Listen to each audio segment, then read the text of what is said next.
Halos mag-uumaga na nang makarating ang dalawa sa bahay. Dahil sa baguhan pa lang nga si Claire sa pagmamaneho, kaya marahan at ingat na ingat siya sa kanyang pagdadrive. Pagkaparada pa lang ng sasakyan sa tapat ng bahay ay nakita ni Claire na palabas na kaagad si Andrew ng bahay habang galit ang mukha nito. Pagkahinto niya ng sasakyan ay tinapik niya si Andrea. "Sis, nandito na tayo. Nanlilisik ang mata ng kuya mo. Lagot tayo."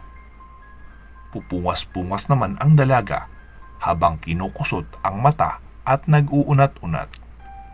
"Ha? Anong oras na ba?" tanong pa ni Andrea. "Umaga na sis. Pasikat na nga ang araw oh." Nang mahimasmasan ay lumabas na ng sasakyan si Andrea. "Good morning kuya," bungad nito kay Andrew. "Anong oras na?"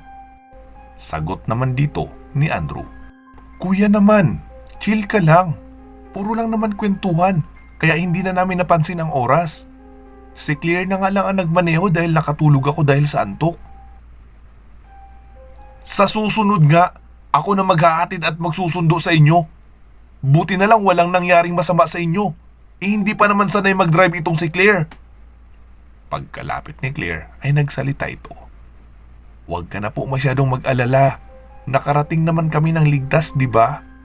Taka hindi naman ako uminom, kaya malinaw ang paningin ko sa daan. Tapos madaling araw naman, kakaunti ang sasakyan sa daan, kaya hindi mahirap mag-drive. Basta nanatili lang ako sa pangmabagal na lane para walang mag-overtake sa amin." Hindi na sumagot pa si Andrew at tumalikod na ito. Si Andrea naman ay sa kwarto niya na nagtuloy para ipagpatuloy ang naputol na tulog. Tinungo ni Claire ang kusina upang makapagluto na ng almusal. At isinabay niya na ring iluto ang pangtanghalian para pwede na siyang matulog ng mahaba.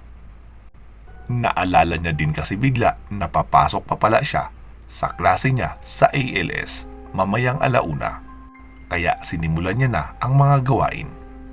Habang naghihiwa ng gulay ay pumasok sa isip niya ang matanda sa tapat ng Malati Church. Naitanong niya nga sa sarili kung papaano nito nalaman ang tungkol sa mga nangyari sa kanya na hindi niya alam. At kung paano nga kung matutulungan siya noon, paano alisin ang pagkakakontrol sa kanyang katawan ng ibang tao o elemento man iyon nang hindi niya alam. Interesado din siyang malaman ang iba pang mga kakayahan niya bilang aswang para magamit niya sa pagtugis ng mga masasamang tao dito sa syudad. Nasabi niya sa sarili na mukhang magkakatotoo ang sabi ng matanda na babalik na siya doon sa linggo. Ipinagpatuloy niya na lang ang pagluluto dahil kailangan niya nang makatulog kahit saglit lang. May pasok pa kasi siya sa eskwela. Pagkapasok sa eskwela ay may tinanong siyang estudyante kung saan ang classroom ng ALS. Sumagot naman agad iyon na doon po ma'am sa dulo, sa ikalawang building sa kaliwa. "Salamat ha," tugon niya pa dito. "Welcome po," matamis na sagot ng isang batang babae na nasa mga grade 3 o grade 4. Kaya dumiretso na siya doon. Pagkapasok niya ay hindi pa naman nagsisimula ang klase. Kaya humanap na muna siya ng magandang pwesto na mauupuan. Madami namang bakante dahil halos wala pa sa dami ng upuan ang dami ng estudyante ng ALS na naroon. Maya-maya ay pumasok na ang isang matandang guro na may matapang na mukha. Kaya pagkapasok pa lang noon ay tumahimik na agad ang lahat. Sabay sabi noon, "Wala akong pakialam kung sino kayo. Ilang taon kayo o ano ang mga pinagdaanan nyo sa buhay. Nandito kayo para matuto at hindi mapag-iwanan ng pagbabago ng panahon. Kaya wala tayong sasayanging panahon.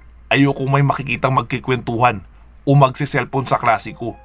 Kung hindi kayo interesadong matuto, ay lumabas na kayo kaagad, ngayon pa lang. At huwag na nating sayangin pare-pareho ang oras natin. Maliwanag?" "Yes, ma'am." Sabay-sabay naman nasagot ng karamihan. Nagsimula na nga ang paspasang pagtuturo. Halatang bihasa sa pagtuturo ang kanilang guro dahil kahit mabilis iyon magsalita ay malinaw naman. At iba-iba ang naka-assign na aralin sa bawat isa sa kanila, kaya hindi rin makapagkopyahan. Isa-isang tinututukan nito ang bawat estudyanteng naroon. Kaya kahit isang linggo pa lang ang nakakalipas ay marami na agad silang natutunan. Sa bilis ng pagtuturo at araw-araw na pagsusulit ay parang nakatatlong buwan na sila na aralin sa normal na klase. Masasabing malaki talaga ang pagbabagong naganap sa buhay ni Magda, na ngayon nga ay kilala na siya sa pangalang Claire. Isang gabi, habang magkakasama silang nasa sala at nanonood ng balita sa telebisyon, ay ibinalita ang sunod-sunod na pagpatay sa mga babaeng nagtatrabaho sa club. Bawat babae ay nagmumula sa iba-ibang club na magkakalapit sa Kamaynilaan. Naisip niyang gusto niyang bigyan ng hustisya ang mga walang kalaban-laban na mga babae. Lalo na at ayon pa sa balita ay mukhang pinahirapan ng husto ang mga babaeng biktima bago pinatay. Kaya nagsimula naman siyang mag-isip ng irarason sa magkapatid ng dahilan para makalabas siya ng gabi. Sumapit ang araw ng linggo. Umaga pa lang ay nagpaalam na siya kay Andrew na aalis siya pagkatapos magtanghalian dahil magsisimba siya sa Malate Church. Nagkataon din na may pupuntahang mahalaga si Andrew kaya hindi sila makakapamasyal sa kinahapunan gaya ng madalas nilang gawin kasama ang anak niyang si Eman kapag linggo. Pumayag naman ito. Pero sinabing huwag masyadong magpapagabi dahil baka mahirapan siyang sumakay dahil kumukonti na ang biyahe habang lumalalim ang gabi, lalo na araw ng linggo. Tumango naman siya bilang pagsang-ayon sa habili ng binata. Matapos nga magtanghalian ay umalis na siya. Bago pa mag-alas 3 ay naroon na siya sa lugar. Pagbaba niya pa lang ng jeep ay nakikita na niya ang matandang babae na nakangiti habang nakatingin sa kanya. Sa isip niya naman, langya talaga. Totoo ba kaya itong ipinunta ko dito? Baka niluloko lang ako ng matandang ito. At paraan lang iyon para makapanloko. Sabi pa naman ni Andrew, talamak ang iba't ibang modus ng panloloko sa lugar na ito. Bigla niya na lang binawi sa isip ang pag-aalala at sinabing pag nalaman niyang niloloko lang pala siya ng matandang ito, edi iiwan niya na lang o di kaya ihahapunan. Mas okay iyon para may pakinabang. Pagkalapit niya sa matanda ay nakangiti pa rin ito na parang natatawa sabay nagsalita.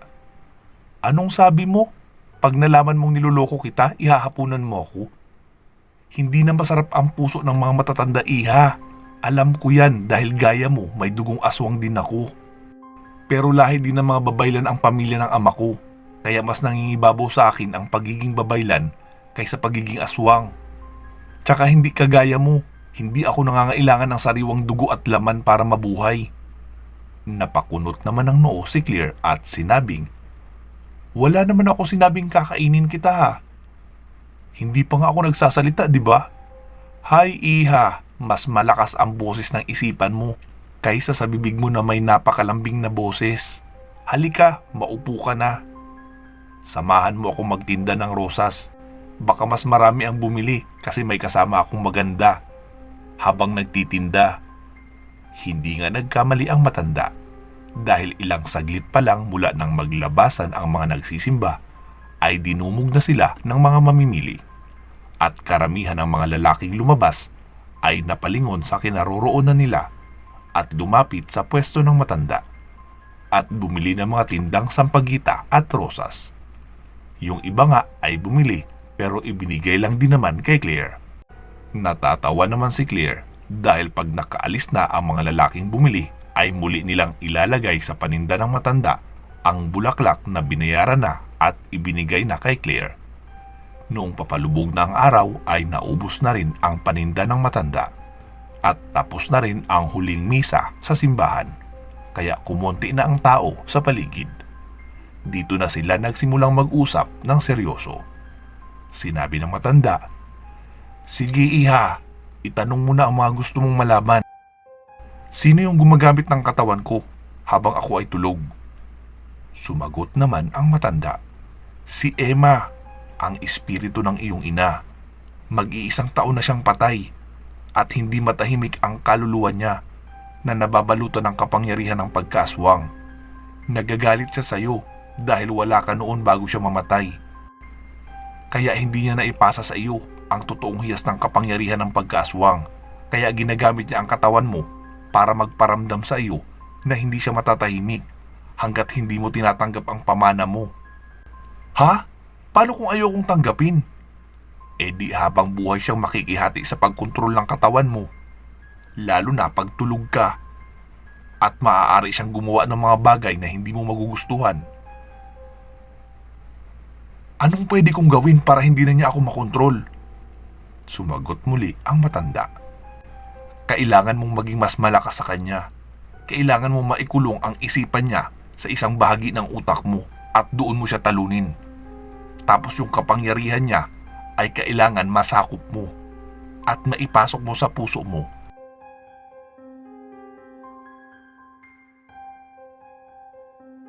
Para makontrol lang mabuti mong puso ang masama niyang kapangyarihan. At paglipas ng panahon ay mawawala na ang pagiging masama nito. At purong kapangyarihan na lang ng kabutihan ang maiiwan. Paano ko yun gagawin? Hay iha, ang dami mong tanong. Hindi mo pa nga ako pinapakain. Hindi yun ang kapalit ha, sadyang mahirap lang talaga magsalita kapag gutom. Buti sana kung kumakain din ako ng tao dahil ipapahablot ko na lang sa'yo ang puso noong naroon sa kabilang kanto. Sila yung mga batang hamog dito na may pakana ng mga pandurukot at basag salamin sa mga sasakyan. Kaya nga pag hindi hinabilin sa akin ng may-ari ang sasakyan, ay hinahayaan ko na lang na pakialaman nila. Yun lang pala eh, ano bang gusto mo? Tanong pa ni Claire. Diretsuhin mo ang daanang iyan. Madadaanan mo ang San Andres Public Market. Madaming nagtitinda ng pansit doon. Yun na lang ang bilhin mo para mura at hindi na kailangan ng ulam. Ikaw na bahala sa kakainin mo. Palengke iyon. Makakabili ka doon ng sariwang atay ng baboy o baka. Tumayo na si Claire at naglakad sa sinabing direksyon ng matanda. Pagkabalik niya ay sabay na rin silang kumain ng matanda. Nagsalita si Claire. Ano na lola? Sagutin mo na yung mga tanong ko. Paano kung mapapahinto ang espiritu ng nanay ko sa paggamit ng katawan ko?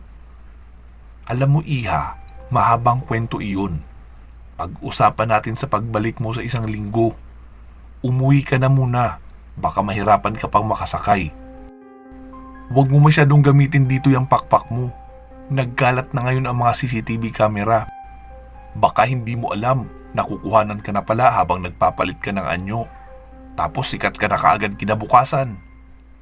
Opo lola, iyon nga ang dahilan kaya ayokong may ibang gumagamit ng katawan ko nang hindi ko alam.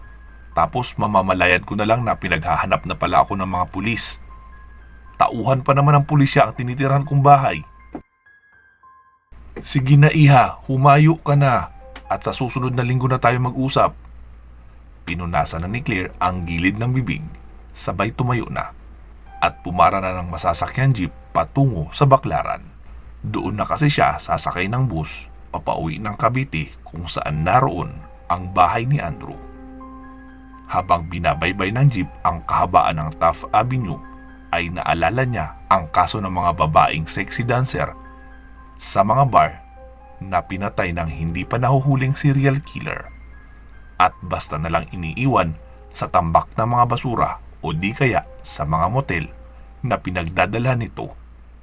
Pagkababa niya sa EDSA Taft ay naisip niyang maglakad-lakad muna sa lugar na hilihilera ang mga bar at baka gamit ang kakaibang galing ng pakiramdam ay mapakiramdaman niya ang salarin kapag naroon lang iyon sa paligid. Halos mahilo siya sa dami ng mga establishmento at dami ng mga tao na paroon at parito. Napasabi na lang siya sa kanyang sarili na napakarami talaga ng tao sa Maynila. Halos hindi yata tumatahimik ang lugar na ito. At paano niya hahanapin ang serial killer na iyon kung ganito kalaki ang syudad at napakadami pang tao? Kung ang pulis nga ay hirap hanapin ang salarin, siya pa kaya na mag-isa lang at umaasa sa pagbabaka sakali.